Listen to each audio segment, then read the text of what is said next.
Muito boa tarde a todos e a todas. Eu sou Vladimir Aras, sou um dos diretores do IDI, Instituto de Direito e Inovação.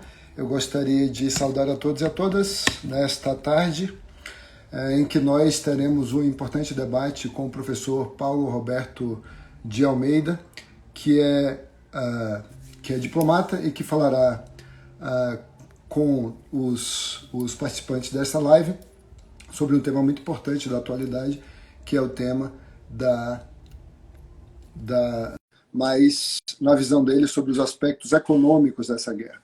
O professor Paulo Roberto de Almeida tem grande experiência como diplomata e acabo de vê-lo entrar em nossa sala e já o saúdo, professor Paulo Roberto, com grande alegria que nós aqui do IDI recebemos o senhor aqui para essa conversa, o senhor que é um respeitado diplomata e que tem um grande conhecimento de questões da economia internacional e da diplomacia em geral, da ciência política, da história da diplomacia e das questões também políticas da atualidade.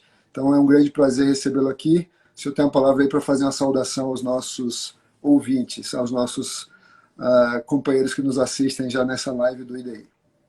Boa tarde, meu caro Vladimir Aras. Fui contemplado com o seu convite, você que foi meu aluno do doutoramento do UniCeub. Tivemos grandes conversas durante as aulas, ainda presenciais, mas é um prazer tê-lo de volta e numa interação de tipo acadêmica que é uma das mais apreciadas. Minha saudação a todos os que estão nos vendo ou assistindo. Muito obrigado. Professor, eu agradeço muito a sua participação e, assim como o professor acabou de dizer, eu tive a honra e a alegria de ser aluno dele no doutorado aqui em Brasília e foi uma experiência muito interessante porque, especialmente para nós que somos apenas estudantes de direito, ter uma visão tão completa como nós podemos ter com ele, com as visões da economia, as visões, como eu disse, da história e da ciência política, que enriqueceram bastante a compreensão da nossa realidade. Eu gostaria de começar, professor, se me permite, começar aqui apresentando um pouco o seu currículo, né, que é gigantesco. Então, vou tentar fazer um resumo aqui a partir do seu currículo Lattes. O professor Paulo Roberto de Almeida é doutor em Ciências Sociais pela Universidade de Bruxelas, em 1984, é mestre em Planejamento Econômico e Economia Internacional pelo Colégio dos Países de Desenvolvimento da Universidade do Estado, na Antuérpia. Também formou-se em Ciências Sociais pela Universidade de Bruxelas e defendeu a sua tese de doutorado em História Diplomática no curso de altos estudos, na temática, na verdade, de Sociologia Histórica sobre as evoluções burguesas e a modernização capitalista.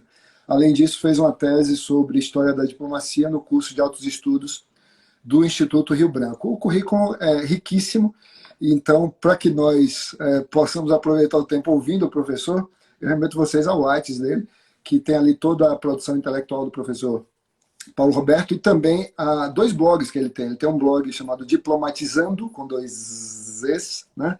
Diplomatizando, e tem um blog pessoal com o nome mesmo dele, professor Paulo Roberto de Almeida, que são facilmente encontráveis aí na internet, mas daqui a pouco a gente coloca aqui no link para vocês terem maior facilidade de buscar esse conteúdo.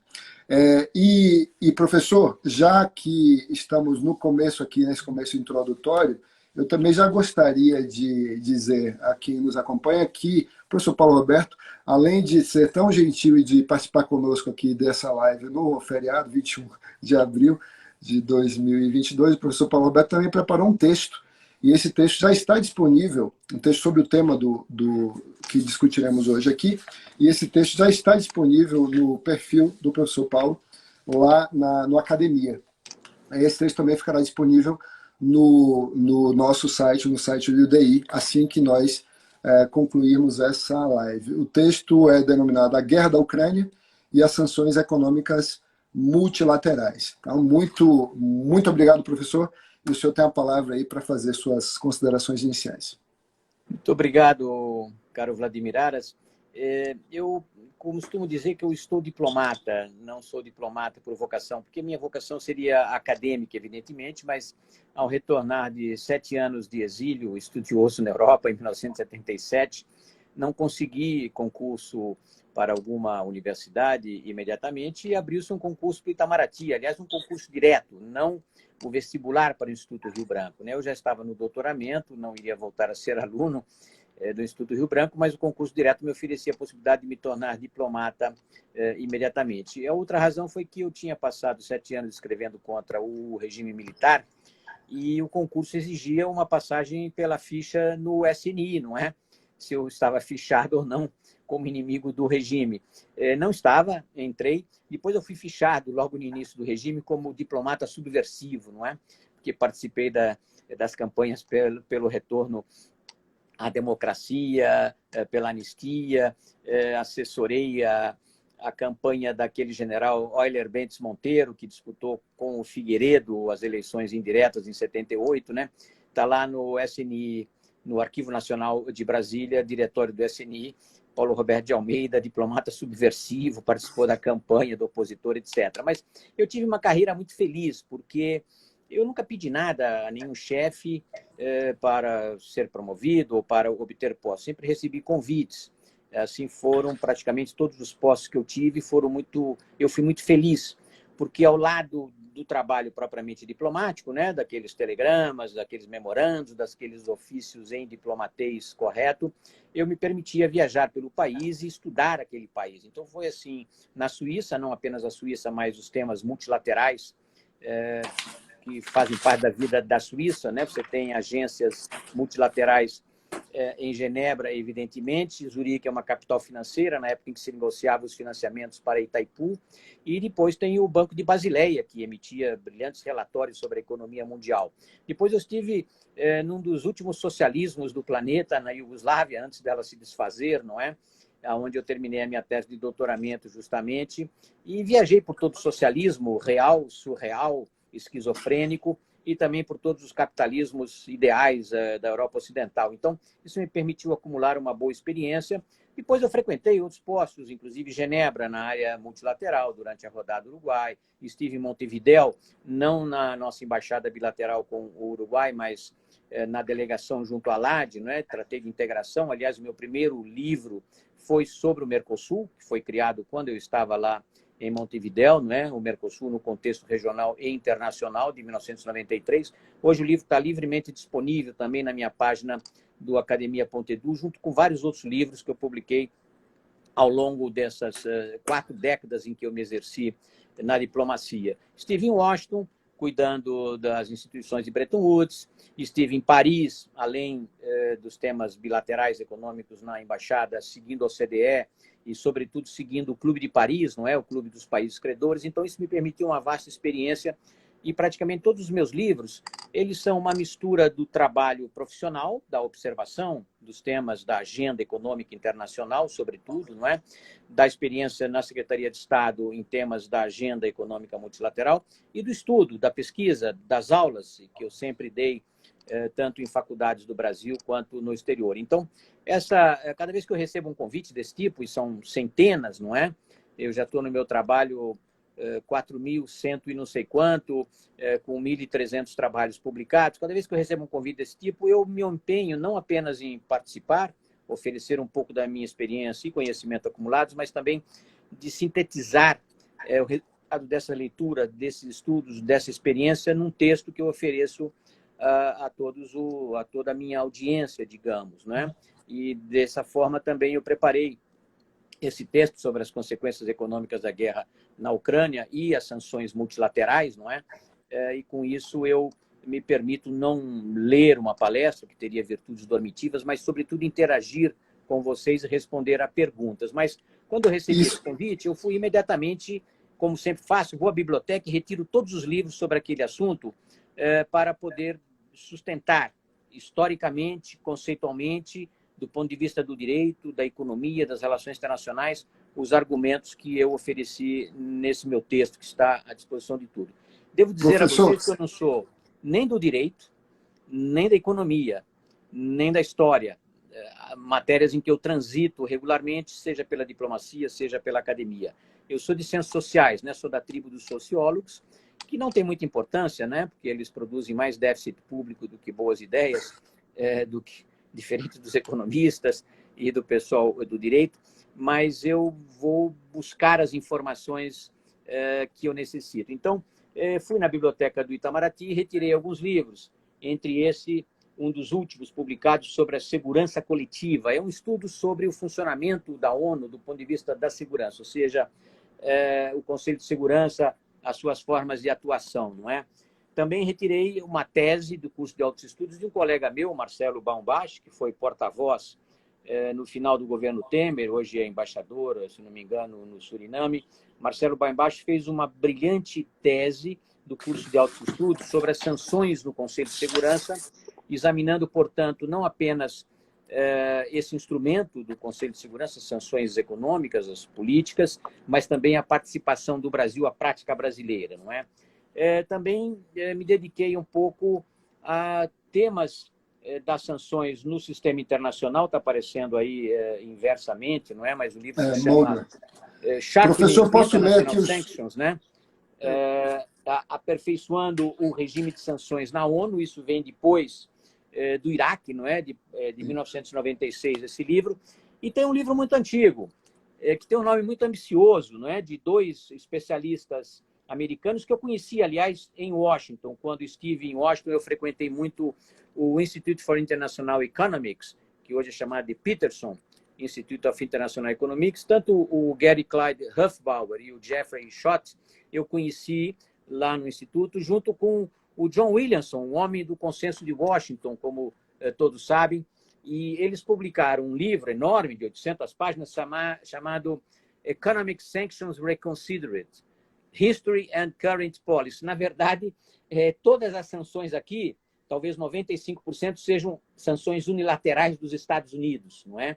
Tem uma tabela que eu aproveitei para fazer a minha tabela, que está na página final do meu texto. Vocês vão ter uma tabela que vai de 1921 até a atualidade, digamos, com todas as sanções multilaterais, não as unilaterais, que são as que estão aqui nesse livro, mas tem algumas multilaterais, não é? Os Estados Unidos são o principal aplicador de sanções, não apenas com Cuba, que já são históricas, né? 60 anos de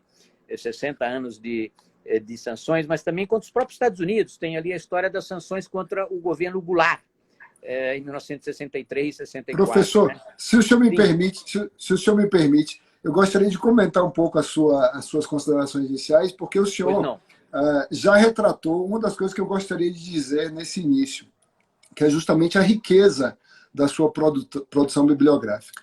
E essa riqueza a gente pode constatar no seu site e também no seu perfil no academia.edu. E essa riqueza da sua contribuição científica, ela também se verifica neste texto.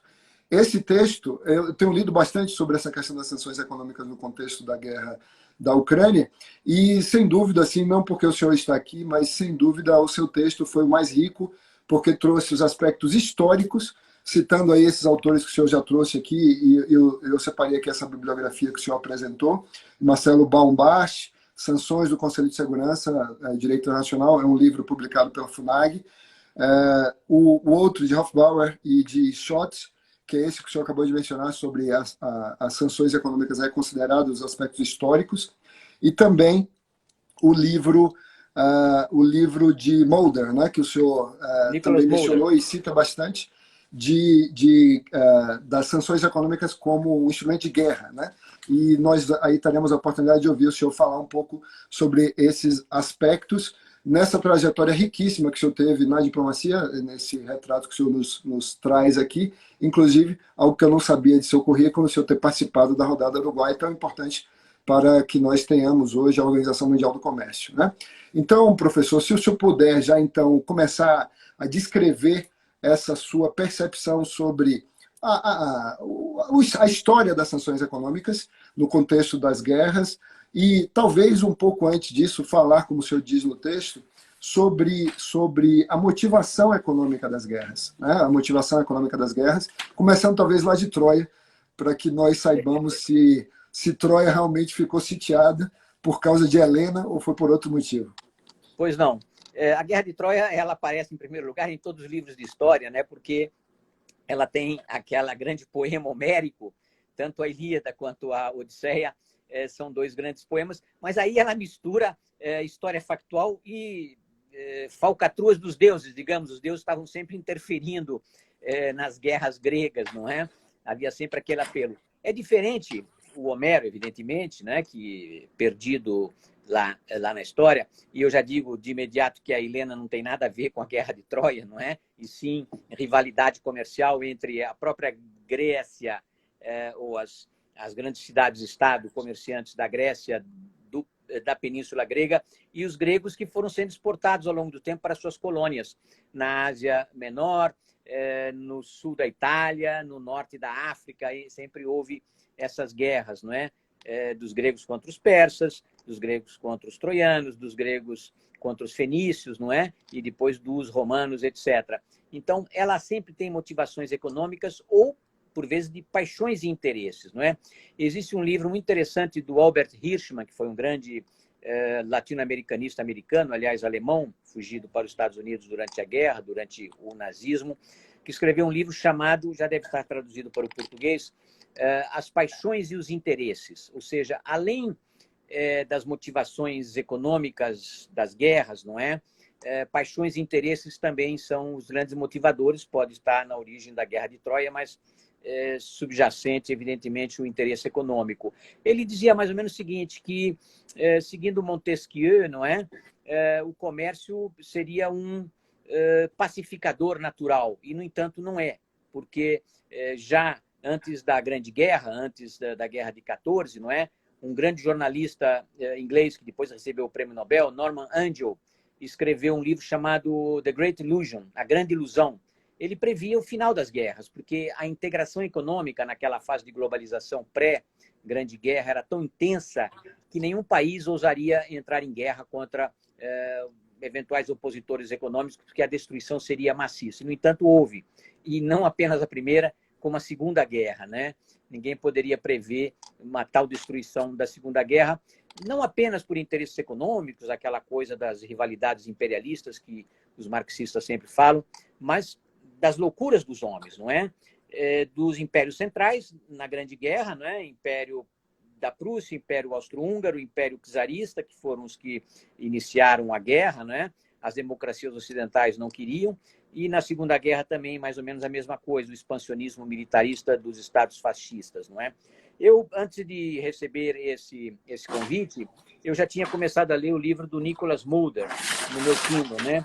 A Arma Econômica. Ele se refere às sanções de 1914 a 1945, ou seja, tanto durante digamos, a Grande Guerra, não havia um regime multilateral, houve o bloqueio da Inglaterra e da França contra os portos alemães, e os alemães foram levados à fome entre 17 e 18, como depois no regime de sanções da Liga das Nações, iniciado pelo Woodrow Wilson. E eu cito as frases do Woodrow Wilson nesse meu trabalho, não é? Que ele considerava a arma econômica uma arma muito mais terrível do que a invasão dos territórios, do que a agressão militar, não é? Professor, então o senhor está dizendo, como diz no texto, que nós estamos... Eu estou conversando aqui com o professor Paulo Roberto de Almeida, nessa live do IDI. Eu gostaria de cumprimentar as pessoas que nos acompanham aqui, Henrique, a professora Andréa Valmsley, o Thales Castro, Henrique Souza, Adriano de Souza Campos, Thales dizendo que um dileto amigo, grande inspiração, abraços recifenses, professor. Também está Pinheiro Machado aqui, está também a querida professora Ana Flávia Veloso, Danilo Dias, são pessoas que admiram o senhor e também que são fiéis aqui, que acompanham fielmente as atividades do IDI. Tem um Gabriel, professor, Gabriel diz aqui nos comentários que conheceu o senhor, conheceu o embaixador em outra live junto ao grupo Ubique, e ele diz que conquistou um tremendo admirador, agora é um admirador do seu trabalho, de sua grandeza e inteligência. Embaixador, o senhor é muito especial. Então vejam que realmente a minha percepção, a percepção dos seus alunos, professor, é uma percepção concreta sobre o que nós estamos vendo aqui nessa sua exposição, que podemos ver no seu livro, nos seus livros e também no seu texto. Eu queria que o senhor comentasse um pouco mais sobre esse momento que o senhor abordava agora, sobre o surgimento contemporâneo das sanções econômicas, na perspectiva daquela regulamentação da Liga das Nações, aí, logo depois da Primeira Guerra Mundial, e este outro ponto que eu também acho muito relevante, de considerar-se uma sanção econômica dessa dimensão como armas de guerra também e que podem resultar na morte de pessoas. Os aspectos consequenciais do uso dessas sanções nessa live aqui do IDI. Pois não, nós temos um regime de sanções que foi evoluindo ao longo do tempo. A gente precisa demarcar 3 grandes fases das sanções, digamos. A Grande Guerra, evidentemente, sanções unilaterais, bloqueio dos portos alemães, do Império Alemão. A Liga das Nações, que definiu um regime de sanções nos seus artigos 15 e 16, que não foi aplicado, ou foi aplicado muito fracamente contra a Itália, quando a Itália invadiu um outro membro da Liga das Nações, que era a Abissínia, não é? A Etiópia atual. E depois tivemos, claro, artigos para evitar a guerra, mas não impedir a guerra, não é? Houve uma tentativa entre a Primeira e a Segunda Guerra Mundial de tornar a guerra ilegal, que foi o Pacto Kellogg-Briand, ou Briand-Kellogg, né? E foi iniciado pelo ministro das Relações Exteriores francês, Aristide Briand, e o secretário de Estado americano, Frank Kellogg, fizeram um tratado que foi aderido por muitos países, inclusive aqueles que agrediram, digamos assim, os demais, não é? Mas o Pacto Briand-Kellogg não frutificou, digamos assim, porque não impediu nem as guerras dos anos 30, nem a Segunda Guerra Mundial, mas ele foi incorporado ao terceiro instrumento relevante no direito internacional, que é a Carta das Nações Unidas. A Carta das Nações Unidas proíbe as guerras, pelo menos as guerras de agressão, as invasões ilegais, não é? Ele torna ilegal o recurso à guerra, ele apenas justifica a guerra ou de defesa, não é? Uma guerra defensiva, ou um ataque preventivo a um ataque iminente, não é? São as únicas 2 possibilidades de recurso à guerra, senão a guerra está prescrita. E o capítulo 7º da Carta das Nações define um regime de sanções nos seus artigos 41 e 42, que são um momento importante, mas tanto na Liga quanto na Carta das Nações Unidas, as sanções deveriam ser introduzidas por todos os membros, não é? Por todos os membros contra o agressor. E não foi o caso, nem contra a Itália ou contra o Japão, que invadiu a Manchúria em 31, invadiu o resto da China em 37. Não foram aplicadas sanções. A própria União Soviética invadiu os países bálticos e ele iniciou uma guerra contra a Finlândia em 1940, depois de ter esquartejado a Polônia junto com Hitler, né? Depois do pacto Ribbentrop-Molotov de agosto de 39, uma semana depois o Hitler iniciava a invasão da Ucrânia. É um pouco o que o Putin fez atualmente. Ele repetiu, talvez, Hitler em 1939, ao invadir a Ucrânia, assim como Hitler fez com a Polônia em 39, inventando pretextos, não é? Pretexto seja de ataque de soldados poloneses contra a fronteira alemã, seja, no caso da Ucrânia, pretensão de ameaça à Rússia por adesão à OTAN, etc. Isso deveria ser sancionado imediatamente por todos os membros da Liga das Nações antes ou das Nações Unidas hoje, e não são. E aí você tem sanções unilaterais, sanções que países aplicam aos agressores, digamos, fora do quadro multilateral, que exigiria uma reunião do Conselho da Liga das Nações, do Conselho de Segurança das Nações Unidas, que, no entanto, é inoperante devido ao poder de veto, não é? O poder de veto foi exercido em diferentes ocasiões, com relação ao Oriente Médio, com relação ao Vietnã, com relação a invasões unilaterais americanas, ou soviética, no caso do Afeganistão, em 89, não é? Ou em 79, melhor dito. Então, as sanções são unilaterais, tanto nos anos 30 quanto agora, em relação à Rússia, do Putin, não é? São aplicadas sanções unilaterais supostamente ilegais. E esse é o argumento que o Brasil utiliza, e eu acredito que de maneira muito desonesta, para não aplicar sanções contra a Rússia, porque o Conselho não aprovou. Ora, o Conselho não poderia aprovar com o veto da Rússia, né? Havia propostas, sugestões de que, quando uma parte agressora estivesse envolvido no debate multilateral, na Liga ou na Carta das Nações Unidas, ela não teria o direito de se expressar. É a mesma coisa na Suprema Corte ou em cortes em que os juízes se declaram, digamos, suspeitos ou impedidos. Suspeitos ou impedidos. Impedidos de atuar por algum interesse, por algum vínculo familiar, corporativo, etc. Nesse caso, o direito de veto não poderia ser exercido contra a Rússia, digamos, sendo ela agressora reconhecida. E como já foi reconhecido pela maioria dos membros da ONU, não é? Tanto pelo Professor, Conselho de Segurança quanto pela Assembleia Geral.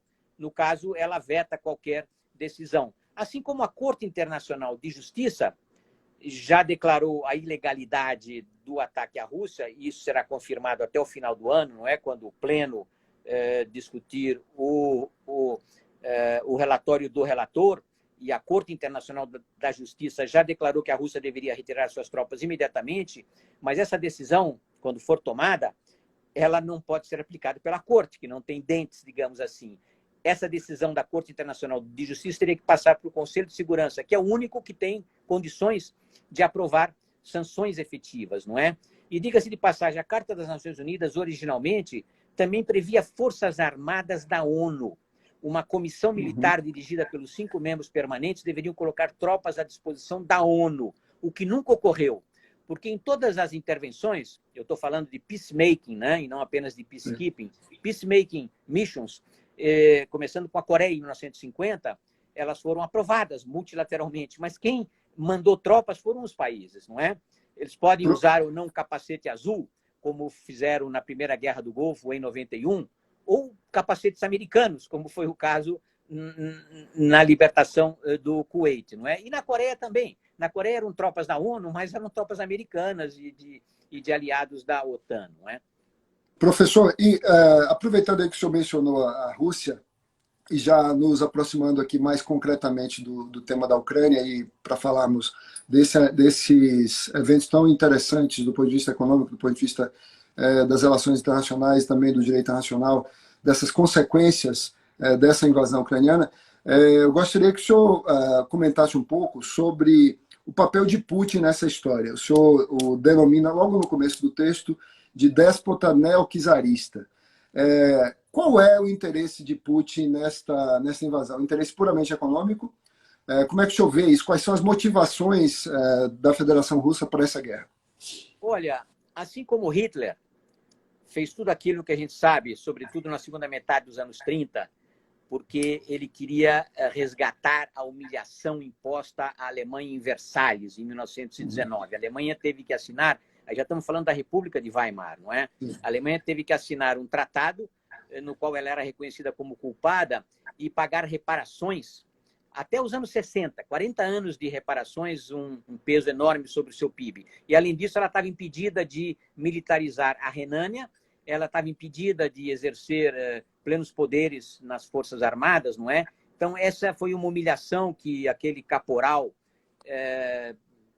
digamos, que participou da Primeira Guerra, achava que devia ser resgatada. Assim que ele tomou o poder, ele fez a remilitarização da Renânia, não é? E diferente de 1923, quando a França ocupou novamente o Sarre, porque a Alemanha não pagava as reparações, diferente disso, nos anos 33, 34, a França, a Inglaterra, ou a Grã-Bretanha, o Reino Unido, ou outros países não revidaram a remilitarização da Renânia e tampouco tomaram nenhuma providência quando ele fez o Anschluss em 38 contra a Áustria e tomou digamos, a Boêmia da Tchecoslováquia no início de 39 e depois todo o resto, né? Os países hesitaram em tomar sanções. E aquilo levou à maior destruição possível. Os pacifistas, os appeasers, como se dizia, de 38 e 39, levaram a maior destruição jamais conhecida na história. O Putin faz parte dessa psicologia do homem ofendido. Aí eu recomendo ler um livro de uma antiga sovietóloga americana, Karen Davish, da Universidade de Ohio, né? Karen Davish escreveu muitos anos atrás, mais de 10 anos atrás, um livro chamado Putin's Kleptocracy. Ela retoma a trajetória do Putin desde quando era um mero agente do KGB em Dresden, onde a Angela Merkel pode tê-lo conhecido, não é? Porque ela falava russo, ela ainda era a DDR, a antiga RDA. E o Putin, desde a época do Gorbachev, que ele sabia que iria dar errado. Aquela tentativa do Gorbachev de reformar a velha União Soviética, de liberalizar, não invadir a Polônia, já em greve do Solidarnosc, como tinham feito seus predecessores na Hungria em 56, na Tchecoslováquia em 68, o Putin sabia que iria dar errado. Então ele começou a usar o dinheiro do KGB para montar contas bancárias no exterior e fazer empresas de fachadas no exterior, já prevendo, digamos, o sossobramento da União Soviética. E ele foi profético, né? Assim como Keynes tinha sido profético em 1919, quando publicou aquele panfleto sobre as consequências econômicas da guerra. Então, ele se preparou. E depois ele saiu do KGB. Ele se aposentou com 40 anos, foi para São Petersburgo, que era a sua terra, e de lá ele começou a ascensão. E quando ele foi trazido pelo Yeltsin para ser uma espécie de assessor, e depois o primeiro-ministro e o presidente da Rússia, contas no exterior, milhões de dólares que ele escondeu, empresas lá de fachada. Então, o Putin quis, e esse aspecto psicológico, pessoal, quase kafkiano, é importante para as motivações da invasão da Ucrânia. Ele já falou desde os anos 2000, não é? Se não me engano, em 2007, quando ele participou de uma daquelas conferências de Munique sobre a segurança internacional, de que a dissolução da União Soviética, o desmantelamento do Império soviético foi a maior catástrofe geopolítica do século XX. Não é? Ele tinha razão, eu também acho que foi a maior catástrofe geopolítica do século XX, mas para o bem. Ela terminou com o Império opressor. Tanto que os países que estavam na esfera soviética se apressaram, não confiando naquela boa vontade do Yeltsin, depois do próprio Putin, nos primeiros anos já 2000, de se comportarem e de atenderem aos critérios dos acordos de Budapeste e de Minsk sobre o reconhecimento da soberania. Os países se apressaram a ingressar na OTAN. Todos eles, os bálticos, a Polônia, a Tchecoslováquia, a Romênia, a Bulgária. Todos eles correram, não porque a OTAN quisesse integrá-los, né? Havia um compromisso verbal de não se estender a leste, mas porque esses países exigiram ingressar na OTAN porque eles tinham medo do abraço russo. Esse ponto é importante, professor. A Ucrânia não fez porque ucranianos e russos são irmãos fraternos, não é? Quase irmãos siameses, não é? Fazem parte da mesma civilização. O Putin esteve errado, historicamente, quando ele disse que a Ucrânia nunca existiu, que sempre foi Rússia. O contrário é a verdade.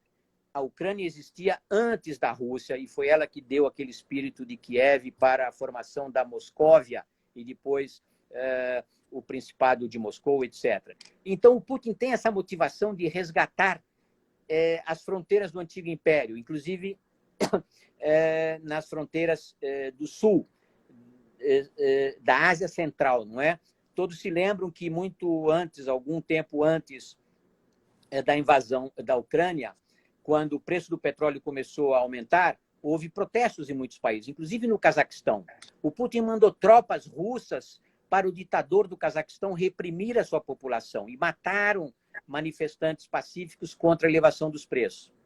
Não é? Professor, deixa eu perguntar uma coisa sobre isso, do ponto de vista da estratégia militar, para que o senhor nos ajude a compreender se o senhor consegue divisar na estratégia de ocupação de certas partes do território ucraniano alguma motivação econômica.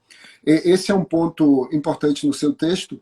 Eu gostaria de ouvir o senhor sobre isso, mas antes eu vou cumprimentar aqui o professor Frederico Valdez, que nos acompanha, Andrei Roberto, Gabriel, Patrícia Souza, Léo Stagerlin, Luciano Oliveira, o querido amigo Ronaldo Queiroz, Ariadne, Rogério Sanches Cunha, querido professor e amigo também, e uma série de outras pessoas que eu não vou nominar aqui todos, porque é muita gente, e também o professor Vitor de Paula Ramos, que acabou de entrar, acabei de vê-lo, Karime também, colega do MPF, pessoas que vieram prestigiar e aprender sobre ciência política, economia, história, diplomacia, direito internacional com o senhor, que é sociólogo e que tem uma grande experiência nesses temas. Então, professor, eu gostaria que o senhor trabalhasse um pouco essa questão da motivação econômica da agressão russa, da invasão russa, como um delito do direito internacional, a partir, não agora da visão do presidente Putin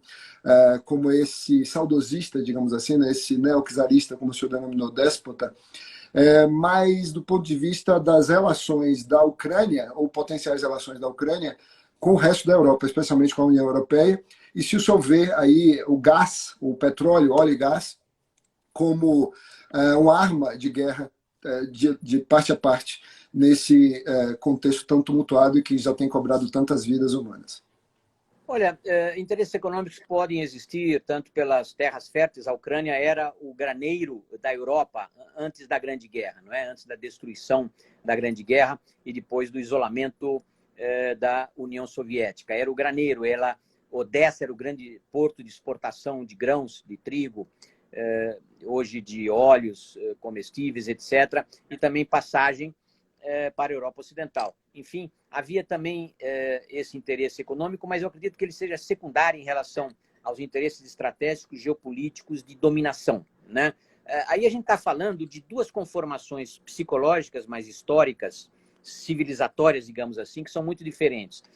A lenta evolução da Europa Ocidental para democracias burguesas, digamos assim, com base em revoluções, Revolução Gloriosa, Revolução Francesa, o aumento das franquias democráticas no século XIX, enfim, democracias parlamentares, e o chamado despotismo oriental. Despotismo oriental que foi muito bem analisado pelo Max Weber, pelo Karl Wittfogel, desde os anos 30 ou 40, não é?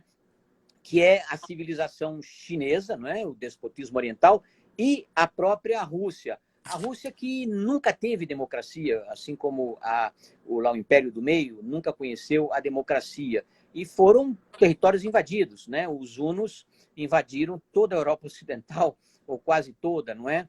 Os mongóis invadiram a civilização chinesa, não é? Dominaram durante 200 anos a China, não é? Os manchus invadiram a China, mas essas invasões despóticas, não é? Conformaram uma psicologia paranoica da invasão. O Putin mencionou isso numa famosa entrevista aos jornalistas ocidentais, a Rússia invadida, não é? Pelos suecos no passado, pelo Napoleão em 1812, pelo Hitler em 1941, não é? Ele esquece que a Rússia também participou do desmantelamento do Império Napoleônico. Soldados russos estiveram em Paris em 1814, não é?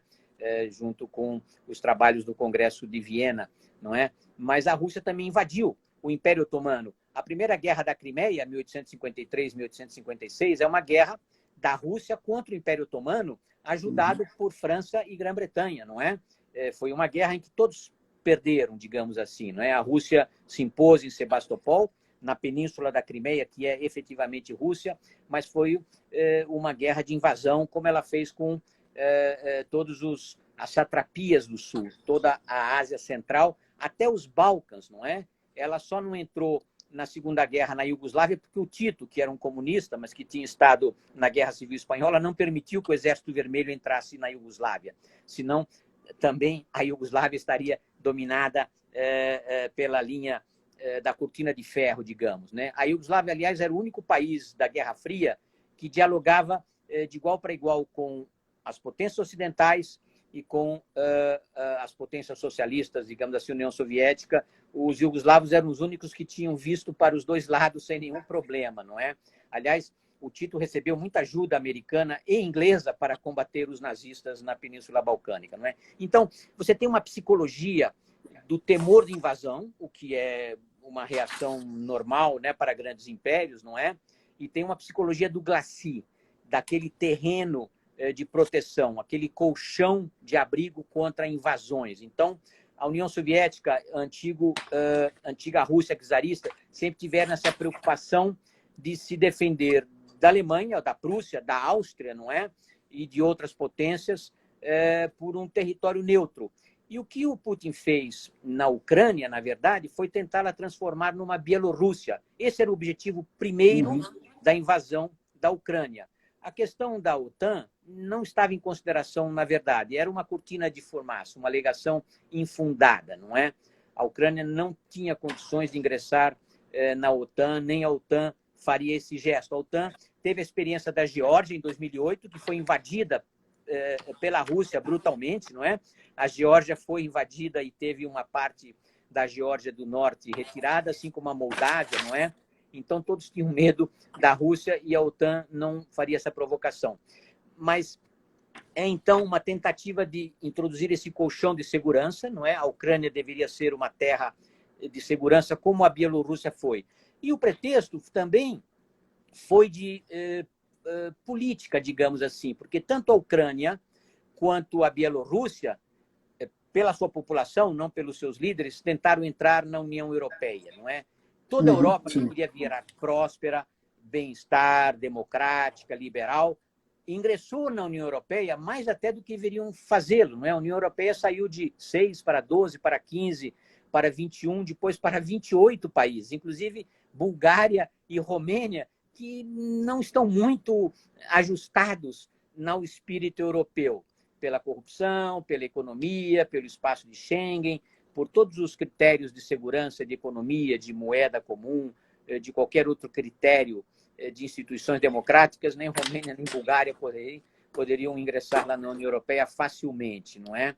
Assim Muito como bem. o Kosovo tampouco se qualifica. Mas a União Europeia é uma espécie de mãe que quer transformar a Europa, depois de séculos e séculos de guerra entre os mosaicos de povos, de culturas, de religiões, num continente de paz. E eles tentaram até, e aí houve a boa-fé da Merkel, de convencer a Rússia a se integrar. Aliás, a OTAN fez isso nos anos 90. Ela criou um programa, Parceria para a Paz, com a Rússia em 1994, que não deu certo. Mas em 1998, a Rússia foi aceita no G7.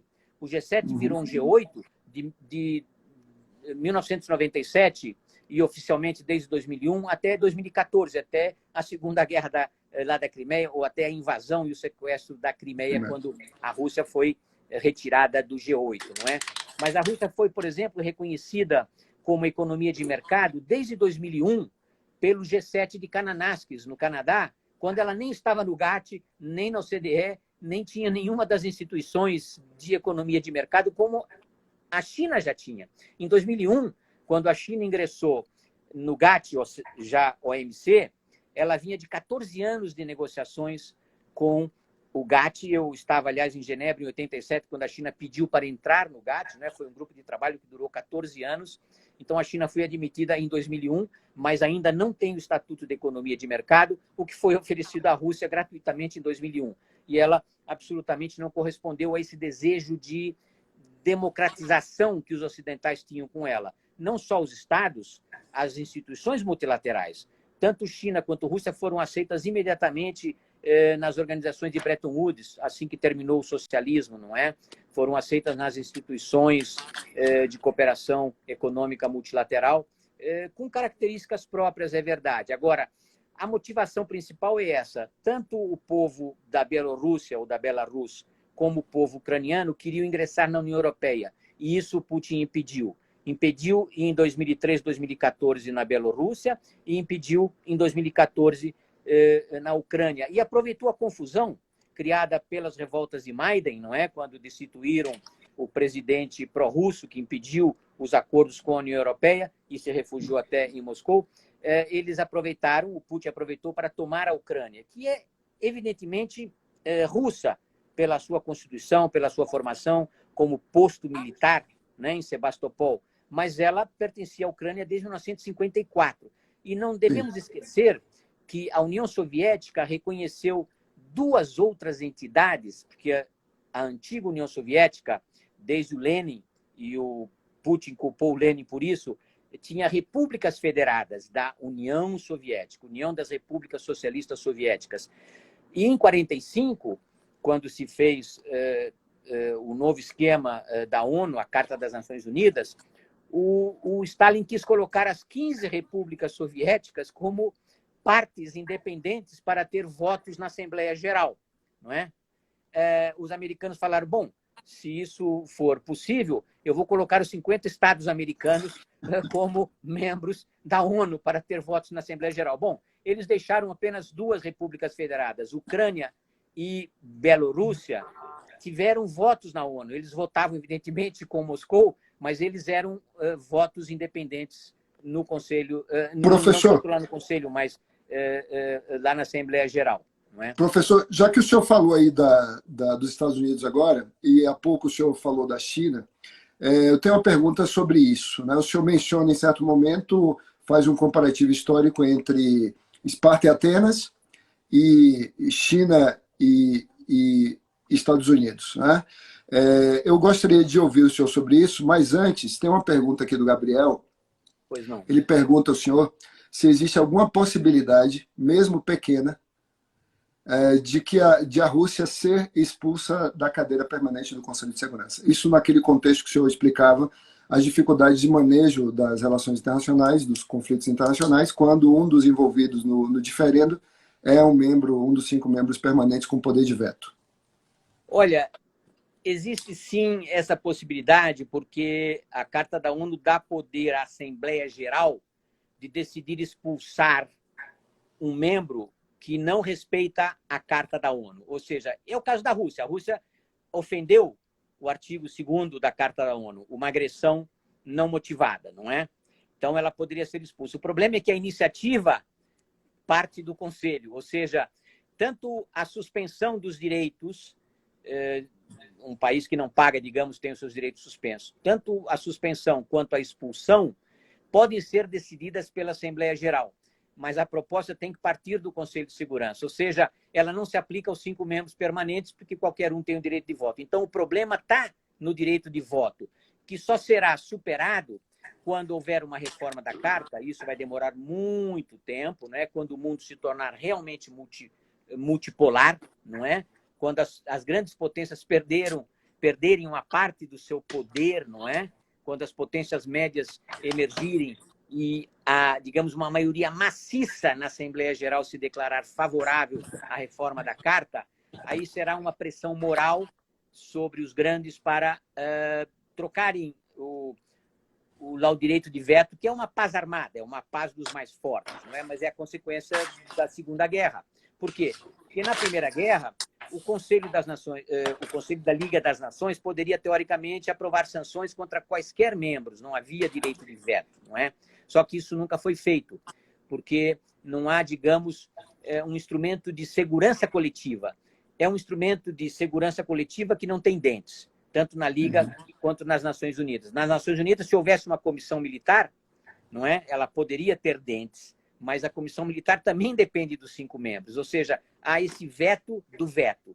O veto do veto é qualquer um dos 5 membros pode impedir a reforma da Carta, como ocorre para a sua expansão. Digamos que ainda que se permaneça os 5 membros permanentes com direito de veto, precisaria haver uma reforma da Carta para ampliação, como desejam Brasil, Alemanha, Japão, Índia, não é? E países africanos, evidentemente, desejam a ampliação para novos membros permanentes, não é? O Brasil já tentou na Liga das Nações ser o representante da América Latina, não conseguiu, bateu as portas, saiu em 1926. Tentou ser em 45, mas a confusão era muito grande. O Vargas sabotou o Oswaldo Aranha, que poderia ter sido o instrumento da nossa entrada no Conselho de Segurança, e com isso nós não entramos. Havia também a oposição da própria União Soviética, que nós não reconhecíamos, e da Grã-Bretanha, não é? Tínhamos grandes pendências com a Grã-Bretanha, mas então você precisa superar o direito de veto. Isso vai demorar não sei quanto tempo, talvez 15, 20, 30 anos. Agora, professor, pois não. Desculpa, nós temos 10 minutos ainda para a nossa live. Então, eu gostaria agora de fazer algumas perguntas para o senhor, para a gente aproveitar esses 10 minutos, para a gente enriquecer ainda mais esse conjunto incrível de informações que o senhor nos traz aqui, com a sua habitual riqueza de ilustrada, né? E sua memória incrível, o senhor tem uma memória incrível, citar os autores, citar esses eventos históricos. Eu queria responder a sua pergunta sobre a China. Isso, olha, da China. Vocês podem ler esse livro aqui. Eu, aliás, cito o livro. Eu li já na versão Kindle, a edição original, né, que fala da armadilha de Tucídides, do Graham Allison, e estou lendo agora essa versão. Vou fazer uma resenha desse livro, que vai se chamar O Livro Mais Perigoso do Mundo depois do Mein Kampf. Porque ele, a pretexto de querer evitar uma guerra entre a China e os Estados Unidos, que seria Esparta e Atenas, não é? A Armadilha de Tucídides, Guerra do Peloponeso, é um livro que, na verdade, convida a essa postura adversária. Mas faça suas perguntas e vamos lá. Essa é uma das perguntas. A primeira seria, para a gente aproveitar esses 10 minutos, então. A primeira seria, o senhor vê essa guerra da Ucrânia, a guerra na Ucrânia, como uma proxy war, uma guerra entre, na verdade, os Estados Unidos e a China? Ou não tem nada a ver essa percepção de que os dois países que estariam mobilizando as suas forças econômicas, as suas forças, inclusive com a entrega de material bélico para a Ucrânia? Qual é a outra pergunta? A outra pergunta nós temos realmente uma perspectiva. O senhor acredita que nós teremos um mundo multipolar depois disso? Esse é um evento, a guerra na Ucrânia é um evento que propiciará essa multipolaridade ou ele não contribui, ao contrário, ele contribui para a concentração de poder na comunidade internacional? E a Outra terceira pergunta.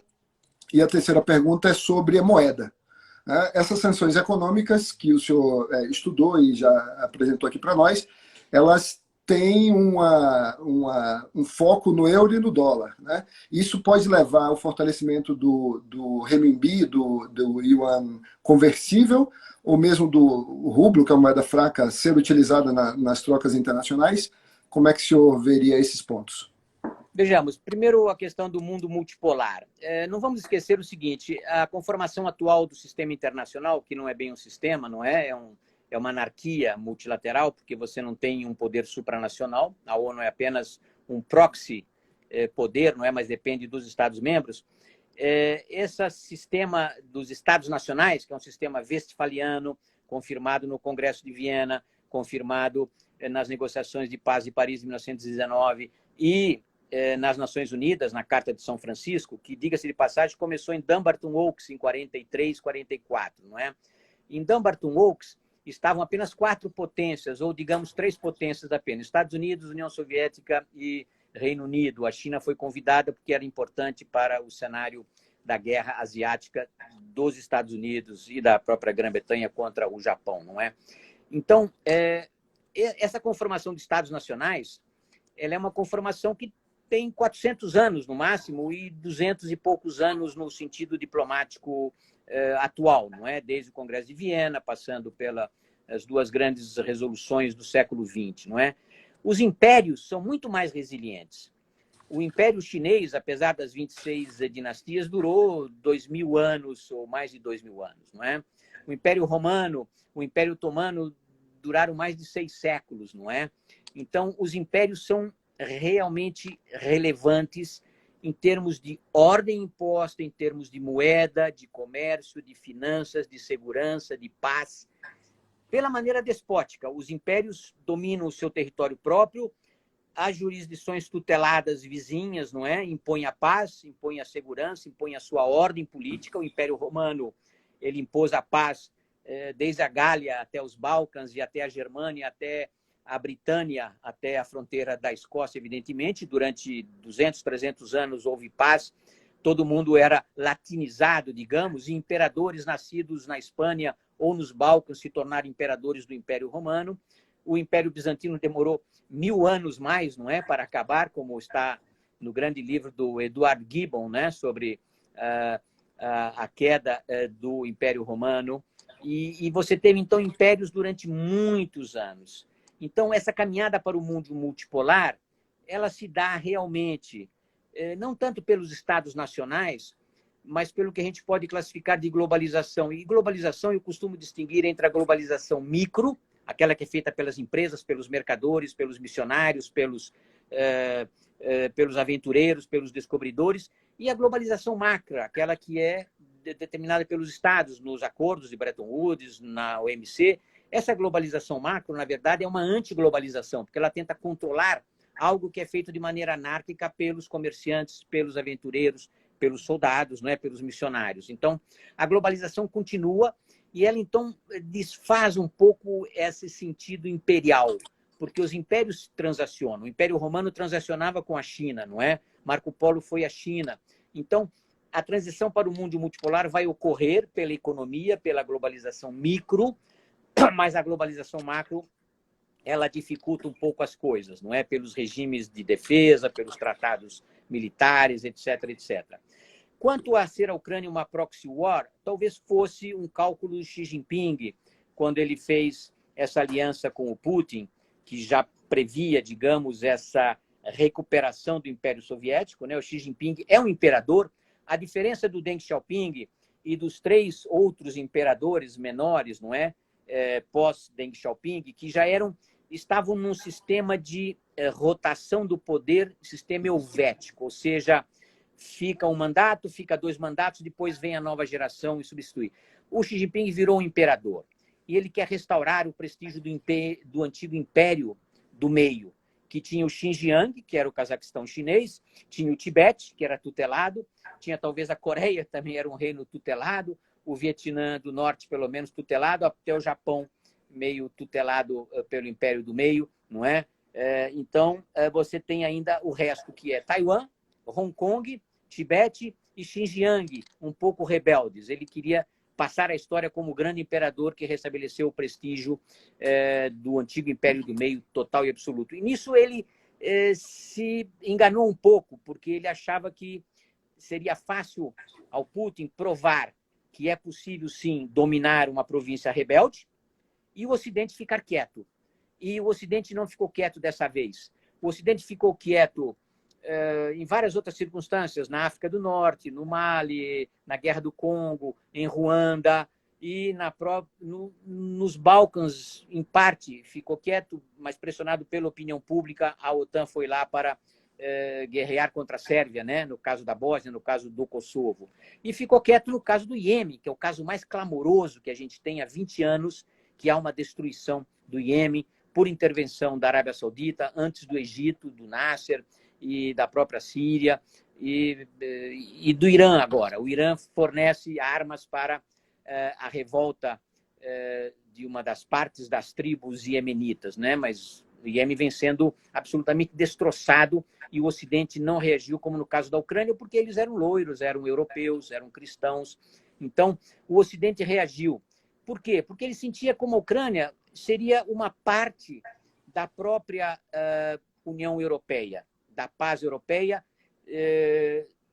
dos graneiros de trigo, do pipeline, né, do gasoduto, não é, que passa pela Ucrânia também, pela Bielorrússia, não é? A Merkel também fez essa aposta, inclusive aprovando o Nord Stream, né, aquele pipeline lá de gás pelo Mar Báltico, não é? Tentando apaziguar a Rússia, tornar a interdependência efetiva para impedir qualquer agressão. Foi um cálculo errado, porque ela não contou com a psicologia do Putin, e para isso eu recomendo a leitura da Karen Davisha, Putin's Kleptocracy, que é relevante, né? 15 anos atrás ela já tinha previsto essa vontade de poder. Agora, o Xi Jinping deve estar pensando, olha, se eu invadir Taiwan, talvez os americanos não morram por Taiwan, como alguns voluntários europeus estão morrendo pela, digamos, Ucrânia, mas ele não tem certeza. Se os americanos intervirem na guerra, será muito diferente de uma invasão tranquila como o Putin previa, não é? Em 3 dias acabar. E segundo lugar, ou terceiro lugar, a questão da moeda do rublo. Veja, o dólar ele é predominante desde 1917, quando os soldados americanos desembarcaram no norte da França para combater as tropas do Império Alemão. E desde então, numa primeira fase, tanto o dólar quanto a libra britânica foram as grandes moedas de comércio internacional, mas a Grã-Bretanha se esquiolou na Segunda Guerra, decaiu, diminuiu muito o seu poder colonial, não é? O Commonwealth diminuiu muito, ela ficou praticamente sozinha, com poucas colônias remanescentes, e o dólar assumiu, desde 17, mas sobretudo a partir de 45, o poder de ser a divisa internacional por referência pelos acordos de Bretton Woods. Não vamos esquecer que depois do padrão ouro, o padrão de Bretton Woods é o padrão ouro-dólar. Você podia trocar qualquer moeda em ouro ou em dólar à razão de $35 a onça de ouro. Isso acabou com o Nixon em 71, porque não havia ouro suficiente e você tinha um oceano de dólares pelo mundo por causa da guerra do Vietnã, por causa dos déficits americanos, que foram muito generosos, tanto no Plano Marshall quanto depois, eles permitiram discriminação da Europa contra os Estados Unidos para permitir o renascimento europeu, a reconstrução europeia, o fortalecimento europeu. E diminuir o poder do dólar agora, que praticamente regula todas as commodities, todos os mercados de futuro, estejam eles nos Estados Unidos, como é a Bolsa de Chicago para grãos, mas você tem uma Bolsa de Londres para metais, você tem uma Bolsa de Amsterdã para os Brents, para lá o petróleo e para o gás, tudo isso é em dólar. Ela é a moeda de referência de qualquer commodity internacional. Por quê? Porque se você tiver perdido, digamos, no deserto da Mongólia, no interior de uma savana africana, se você tiver uma nota de $1, você compra uma Coca-Cola. ela é reconhecida absolutamente por todos. Mesmo um camponês analfabeto, seja da Mongólia, seja do interior da África, saberá reconhecer uma nota de $1. E isso vai ser muito difícil de acabar. Uma grande frustração que eu tive foi que no começo do euro, eu escrevi um artigo para uma enciclopédia de direito sobre o euro, prevendo que o euro, por ter o Banco Central sediado na Alemanha, né? O Banco Central Europeu sediado na Alemanha, teria, digamos, aquele rigor do antigo Deutsche Bank, antigo Reichsbank, antigo Deutsche Bank, não é? E não teve. O euro surgiu a $1,16, depois diminuiu para 80 centavos de dólar. Então, foi a minha grande frustração. Eu previ um fortalecimento do euro como moeda de troca internacional, ou seja, ocupando talvez 30% ou 40% das divisas dos países, não é? Das reservas dos países, e, no entanto, ele não conseguiu passar de 20% ou 20 e pouco por cento, que é um pouco o universo da Europa com os seus aliados mediterrâneos, etc. Então, é muito difícil que o rublo e o próprio renminbi, né? O yuan chinês, consigam ocupar os interstícios de mercados de futuros, de cotação de mercadorias, para substituir o dólar inteiramente. Eles poderão substituir em swaps de bancos centrais, em regimes de trocas, e você já tem o yuan chinês servindo para trocas com Hong Kong, com Singapura, com a Índia, com vários estados asiáticos, já se usa o yuan, que, aliás, é uma moeda de reserva. O yuan entrou já faz 5 ou 6 anos no DES. O DES é o Direito Especial de Saque, que é a moeda contábil do FMI. Antigamente, o FMI tinha 5 moedas: dólar, Deutsche Mark, libra britânica, franco francês e iene japonês. As duas moedas europeias, o Deutsche Mark e o franco francês, foram substituídos pelo euro. Então, ficaram só 4 moedas: iene japonês, libra britânica, euro e dólar americano. Mas entrou o yuan. Entrou o yuan dentro do esquema do DS. Só que, como a China ainda não cumpre todas as obrigações de uma moeda de reserva, que é uma não intervenção nas cotações das moedas, ou seja, uma conversibilidade livre, ela ainda não é parte integrante, full scope, digamos, totalmente das moedas conversíveis. O dia que a China parar de manipular a sua moeda, o que ela ainda faz por questões comerciais, de política comercial, de balança, digamos assim, comercial, aí sim o renminbi vai se tornar uma moeda plena de reserva internacional, será adotada no esquema do RCEP, por exemplo, que é aquela grande zona de comércio da Ásia-Pacífico, não é? E passará talvez a ocupar uma parte das funções do dólar atualmente, mas isso é uma progressão muito lenta e ainda muito difícil, né? Porque o dólar é fácil, o dólar todos sabem reconhecer, enquanto que as outras moedas você terá que estabelecer um benchmark. Mesmo naqueles regimes de comércio, como existe Brasil e Argentina, por exemplo, comércio em moedas locais, depois o Banco Central precisa liquidar o saldo e a referência ao dólar, não é? E mesmo lá nos regimes de comércio, digamos, asiáticos, quando você usa outras moedas, iene japonês, yuan chinês, o benchmark é o dólar, porque as moedas podem ser manipuladas pelos bancos centrais, não é? Muito bem. Muito obrigado, professor. Excelente. Eu queria só comentar aqui algumas mensagens que foram deixadas aqui no perfil do IDI. A Melina Flores diz que foi um show de informações. Parabeniza por proporcionar esse encontro com o embaixador Paulo Roberto de Almeida. Também Tamar Luz diz que é impressionante o seu conhecimento, a riqueza de informações que o senhor traz. Gabriel faz mais uma pergunta. Infelizmente, Gabriel, a gente não tem mais tempo. E aí já também Melina diz que precisamos de outra live com o professor. Henrique diz que é uma ótima aula, PRA. Obrigado, parabéns ao IDI pela organização. E uma série de cumprimentos ao senhor, querido professor.